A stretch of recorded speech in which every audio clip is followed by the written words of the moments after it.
Hello friends, आप सब कैसे हैं? प्लीज़ मेरे चैनल को सब्सक्राइब किया करो। बहुत सारे लोग वीडियो देखते हैं लेकिन लाइक नहीं करते हैं। प्लीज़ मेरी वीडियो को लाइक किया करो। तो बिना बेकार बकते हुए मैं नेक्स्ट पार्ट शुरू करता हूँ। देखते ही देखते 7 साल बीत जाता है। अब I1 8 साल का था। वो सबसे प्यारा एंड बात मानने वाला डिसिपल था। उसे सब बहुत प्यार करते थे। जब आइवन के पास आता है, आइवन दौड़ के अपनी मम्मी के पास जाता है और कहता है, मम्मी संभल के चलिए। पापा ने कहा था आपको बाहर नहीं निकलने के लिए, आप बाहर क्यों निकले? और मेरा भाई या बहन कैसा है? तो विंग अपनी बेबी बम को सहलाते हुए कहता है, ओ बहुत अच्छा है और मैं सिर्फ बाहर टहलने के लिए निकला था। तुम्हारे बाबा भी ना मुझे छोड़ के कहाँ चले गए। मैंने उसे कहा था मुझे छोड़ कर मत जा। ऐसे ही दोनों थोड़ी देर बात करते हैं। तब आयुन का नज़र वांग जी पर पड़ता है। ओ बाबा बाबा कहते हुए वांग जी के पास जाता है। वांग जी भी उसे सिर पर पैर प्यार से सहलाते हुए कहता है, तुम अपनी मदर की ध्यान रख रहे हो, बहुत अच्छे। कल हम लोग नाइट हंट पर जाएंगे, इसलिए मैं सब डिसिपल्स को कहने गया था। ये सुनकर आइवन बहुत खुश हो जाता है। ओ कहता है, सच्ची कल हम नाइट हंट पर जाएंगे? तब तो मुझे बहुत मज़ा आएगा। सॉरी, वो नाइट हंट नहीं, वो सिर्फ हंट होगा। ये सुनकर विंग भी बहुत खुश हो जाता है। वो कहता है, मैं भी जाऊंगा तुम लोगों के साथ। तो वांग जी उसे एक बार में ही मना कर देता है, लेकिन विंग उसे अपनी पप्पी फेस दिखाते हुए मनाने लगता है, जिससे आखिर में विंग मान जाता है। विंग कहता है, लेकिन मैं तो सिर्फ 4 मंथ प्रेग्नेंट हूँ, अभी तो सिर्फ थोड़ा ही बेबी बम सिर्फ दिखना ही शुरू हुआ है, कुछ प्रॉब्लम नहीं होगा। उसके बाद थोड़ी और मनाने के बाद वांग जी भी मान जाता है, लेकिन वो कहता है अपना पूरा ध्यान रखना। अब नेक्स्ट दिन सब हंट पर निकल जाते हैं। वहाँ पर पहले तो छोटे छोटे कुछ मॉन्स्टर्स एंड कठपुतलियाँ थी। वो सब बहुत इजीली डिसिपल्स के हाथों ही मारा जाता है। उसके बाद थोड़ा आगे और बढ़ते हैं जब वहाँ पर एक बहुत भयानक राक्षस था। सब डिसिपल्स उनसे लड़ने लगते हैं, लेकिन वो बहुत ज़्यादा खतरनाक था, जिससे वो डिसिपल्स बहुत घायल हो चुके थे, लेकिन पीछे नहीं हट रहे थे। तब वांग जी आगे बढ़ता है और उससे लड़ने लगता है। वांग जी अपने पहले बार से ही उस मॉन्स्टर को घायल कर देता है, जिससे वो मॉन्स्टर पीछे चला जाता है। उसके बाद वो रुक जाता है। सब देख रहे थे कि वो मॉन्स्टर क्या कर रहा था। तभी अचानक वो मॉन्स्टर गायब होकर पीछे चला आता है और पीछे से एक बार करता है, जिससे बहुत सारी डिसिपल्स उड़कर पीछे गिर जाता है और विंग उस पहाड़ी से नीचे गिर जाता है। वांग जी जब ये देखता है तो वो विंग के पीछे दौड़ता है, लेकिन उसे पकड़ नहीं पाता है। उसके बाद वो बेजिंग को बुलाता है और उसके साथ नीचे आता है और यहाँ पर सब डिसिपल्स उससे बहुत हार्डली लड़ रहे थे और आखिरकार उन लोगों ने उस मॉन्स्टर को हरा दिया था।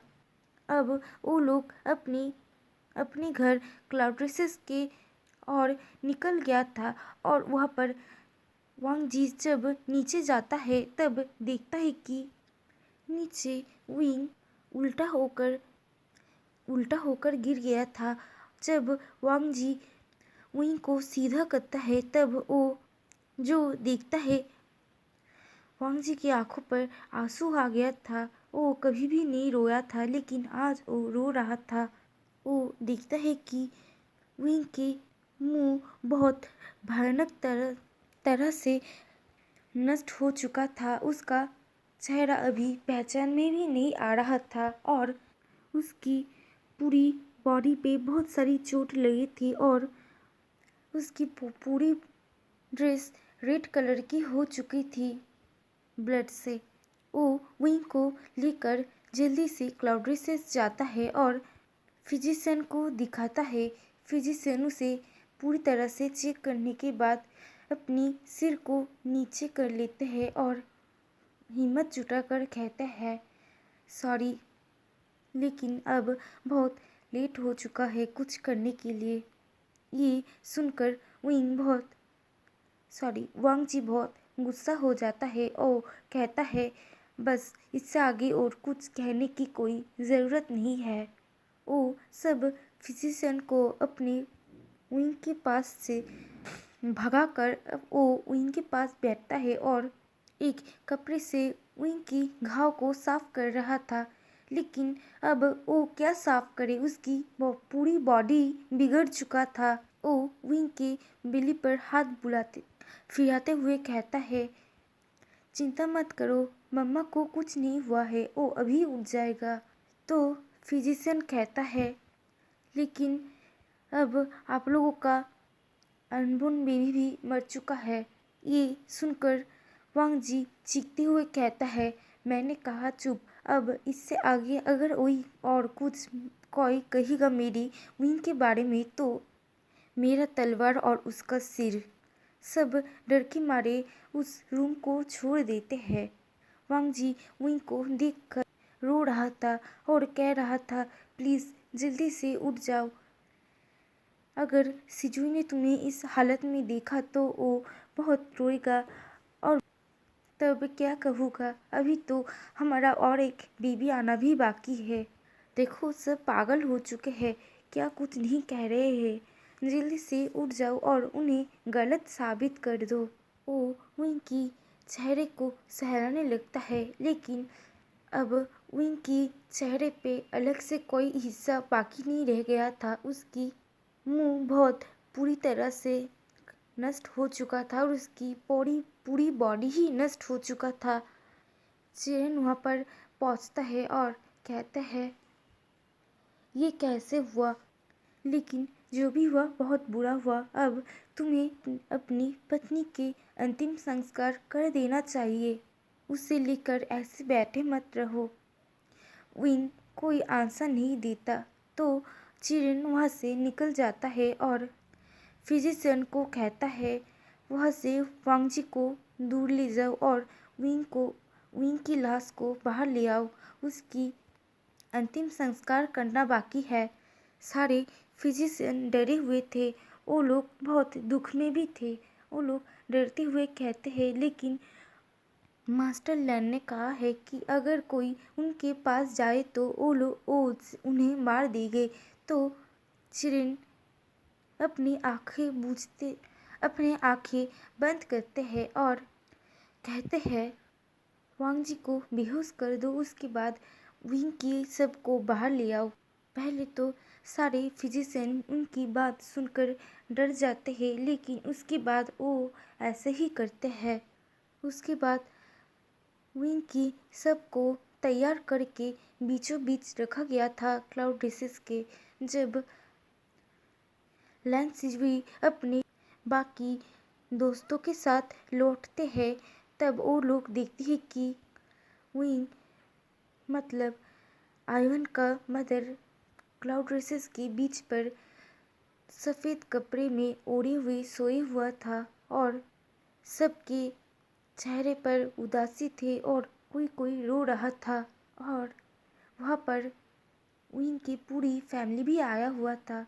वो अपनी मामी एंड मामा के पास जाकर कहता है बताओ ना मम्मी को क्या हुआ, वो सब ऐसे क्यों कर रहे हैं। तो यान ली आइवन को हक कर लेता है और कहता है मम्मी अब नहीं रहे।